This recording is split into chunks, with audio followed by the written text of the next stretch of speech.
Good morning, good afternoon, or good evening, whatever time it is, wherever in the world it is that you are.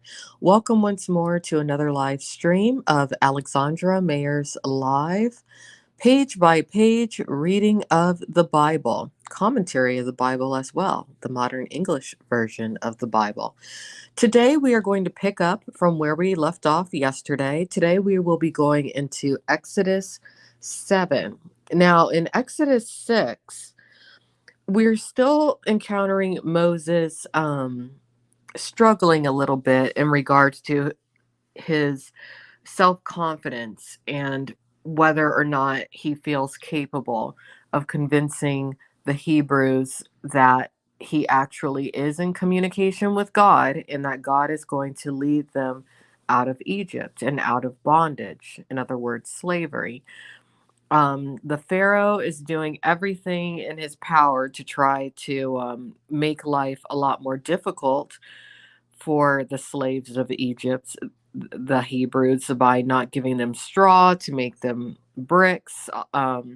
Just trying to punish them for even considering what Moses and Aaron have to say about their God as being valid. It's also important to note that Aaron is a very important figure when it comes to the story of Moses because Aaron was someone who was a good speaker and was tremendously helping Moses out. And I do feel that due to modern day interpretation and depiction of the story of Moses, Aaron has been kind of lost and put off to the side. But let's go ahead and continue reading. We're going to pick up from Exodus 6 and then go into Exodus 7, okay? Aaron to speak for Moses. On the day when the Lord spoke to Moses in the land of Egypt, the Lord spoke to Moses, saying, I am the Lord. Speak to Pharaoh, the king of Egypt, all that I say to you. However, Moses said before the Lord, Listen, I am unskilled in speech, so how will Pharaoh listen to me? So the Lord said to Moses, See, I have made you a god to Pharaoh, and Aaron your brother will be your prophet. You shall speak all that I command you, and Aaron your brother shall tell Pharaoh to send the children of Israel out of his land. But I will harden Pharaoh's heart, and multiply my signs and my wonders in the land of Egypt. Nonetheless, Pharaoh will not listen to you, so that I may lay my hand upon Egypt and bring forth my armies and my people, the children of Israel, out of the land of Egypt by great judgments. And the Egyptians shall know that I am the Lord when I stretch forth my hand upon Egypt and bring out the children of Egypt from among them. Oh, I just lost my place. Here we are. So Moses and Aaron did it. Just as the Lord commanded them, so they did. Moses was 80 years old, and Aaron was 83 when they spoke to Pharaoh. Okay, so they're pretty old when they're attempting to do this, but are they really old? Because keep in mind, people lived extensive lives back then. Like the last figures that we spoke of the deaths of were in their 130s. So they still have, I'd say, 50 years to get this done. All right, let's move forward. Aaron's rod becomes a snake. Now the Lord spoke to Moses and to Aaron, saying, When Pharaoh shall speak to you, saying, Show a miracle, then you shall say to Aaron, Take your rod and throw it before Pharaoh, and it shall become a serpent. So the people are getting ready to see miracles, solid miracles via God through Moses and Aaron. So things are about to change. So Moses and Aaron went to Pharaoh, and they did what the Lord had commanded. And Aaron threw down his rod before Pharaoh and before his servants, and it became a serpent. Then Pharaoh also called the wise men and the sorcerers. Then the magicians of Egypt likewise performed with their secret arts. For every man threw down his rod, and they became serpents. But Aaron's rod swallowed up their rods. Nonetheless, Pharaoh's heart hardened so that he would not listen to them, just as the Lord has said. Okay, so you had some other um, spiritualists or magicians in that land who did similar displays in regards to their rods turning into snakes in front of the Pharaoh. However, Moses and Aaron's rod outdid theirs because their rod ate their rods. So, was that enough to convince the Pharaoh? No, not yet. So let's keep going. The first plague, waters turned to blood. The Lord said to Moses, Pharaoh's heart is hardened. He refuses to let the people go. And keep in mind, the Lord already knew that this was going to happen. He was actually probably kind of hoping that this would happen. Not hoping, but knew it was going to happen because God doesn't hope, God knows. But God needed to kind of make a comeback and show, the kind of power, the kind of influence that they could wield. So that's what's happening here. Go to Pharaoh in the morning as he goes out to the water, and you shall stand by the river bank to meet him. You must take the rod which was turned to a serpent in your hand.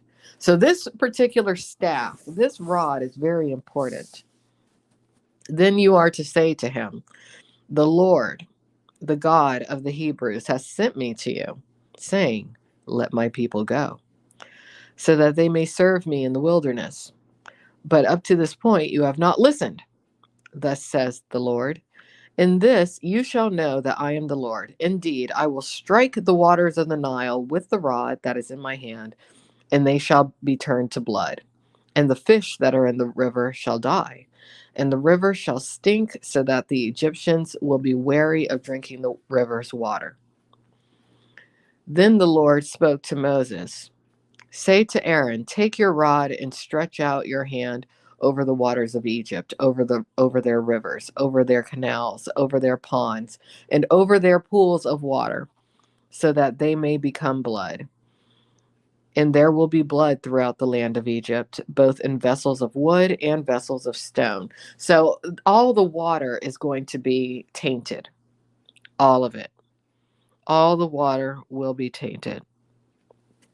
But God has to put pressure on the Pharaoh. Moses and Aaron did so just as the Lord commanded. And just imagine what a powerful thing that would be. And hi, welcome, mermaid. Um, just imagine what a powerful thing that would be to see all the water around you tainted and turned to blood or turned red. We don't know if it was actually blood or if it was just turned the color red. But that right there puts a halt to any society. So let's continue. And he lifted up the rod and struck the waters that were in the river, in the sight of Pharaoh and in the sight of his servants. And all the waters that were in the river were turned to blood. The fish that were in the river died. The river stank, and the Egyptians could not drink of the water of the river. Blood was everywhere throughout the land of Egypt. Nevertheless, the magicians of Egypt did the same with their secret arts. And Pharaoh's heart was hardened, and he did not listen to them as the Lord had said. Then Pharaoh turned and went into his house, and he did not concern himself with this either. So all the Egyptians dug around about the river for water to drink, because they could not drink the water of the river. 7 days passed after the Lord had struck the river. So that's the end of Exodus 7. We're going to stop there for today. Tomorrow we will go into Exodus 8. But this to me is one of the most dramatic biblical times because God showed his power in the days of Noah with the flood. And it is interesting how the manipulation of water is continued in this particular book. This time there's not a flood, but it's basically the opposite, a drought, because nobody could drink the water. This is actually a very good war tactic that I'm sure armies have utilized. If you want to conquer your target or your target populace, what do? You mess up their water supply. So I was saying yesterday that this is a bit of a political story, but it's also an art of war story when you really think about it. So tomorrow we will talk about the second plague.